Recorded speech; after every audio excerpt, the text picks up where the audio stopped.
આજકાલ normal pregnancy બહુ રહેતી નથી. જ્યાં જોઈએ ત્યાં બોર્ડ લાગેલા હોય આઈવીએફ. કેમ આવું થયું? લાસ્ટ 10 to 15 યરમાં તમે જોશો એક ડેટા એવું કહે છે કે ભારતમાં 70% લોકો આઈવીએફ તરફ જઈ રહ્યા છે. આપણે કઈ એવી ભૂલ કરી રહ્યા છીએ?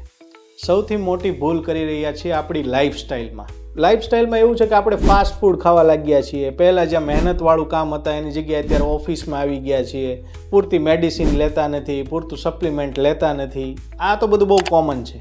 આ સિવાય આપણો પહેરવેશ ચેન્જ થઈ ગયો છે. જેમ કે હવે આપણે ટાઈટ જીન્સ પહેરતા થઈ ગયા છીએ, જેના લીધેથી પુરુષોમાં સ્પર્મ પ્રોડક્શન ઓછું થાય છે અને સ્ત્રીઓમાં પ્રાઇવેટ પાર્ટના ઇન્ફેક્શનની સમસ્યાઓ વધી જાય છે.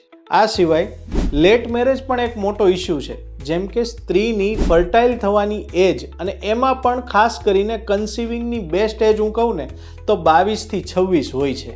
આ દરમિયાન કોઈ પણ સ્ત્રીએ કન્સીવ કરવું જોઈએ.